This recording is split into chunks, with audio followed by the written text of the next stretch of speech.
Helicopter update. This is actually an amazing fucking update. We have flare modules now.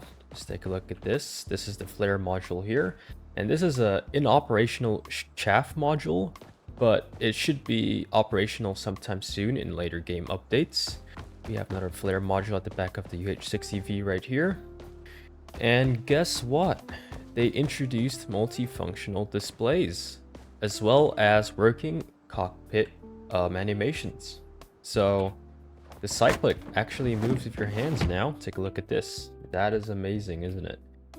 They still have no hand on the collective, which I am, I'm curious about why they didn't animate that yet, but probably because this is the first update in February. But yes, the multifunctional displays work now. You just gotta turn on the helicopter, and there we go. So, got some warning messages here, which is low oil pressure or abnormal oil pressure. You'll see the engine spilling up from this display, the ACAS, or however you can pronounce it. I call it the ACAS, whatever. This is your horizon indicator, total field, but I guess it doesn't really work right now. Same with the altitude, it's inoperable. And the compass, which is over there, which is also inoperable. But sometime in the future, they should probably include those features soon, as stated in this little yellow box here. All helicopters will receive MFDs soon. So yes, only the Black Hawk has this MFD display. The Little Bird, the NH-90, all the other helicopters do not have such things. But yes, look at this beautiful cockpit. They finally detailed, they put a detailed cockpit in here. So yeah, and they added a rotor blur. Look at that. Jesus, hate having a stroke. Anyways, rotor blur, yes. So this is a very good quality of life update. They have also improved the physics of the helicopter. I'll go that later in a bit. I'll just do like a quick nerd yapping session about what the new effects are.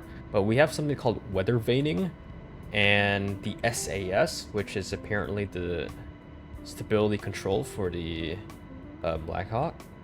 But yes, look at this. Isn't this beautiful? Everything's finally fully animated. And yes, look at the flares. That is beautiful. I'll just head to Naval Base just to show you how it looks like. Let's probably fast forward it here.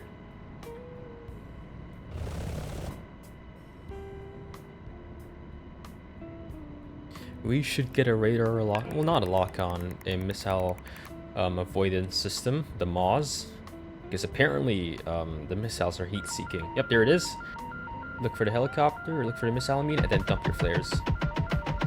There it goes to the flares. Dump your flares again. And just keep dumping your flares.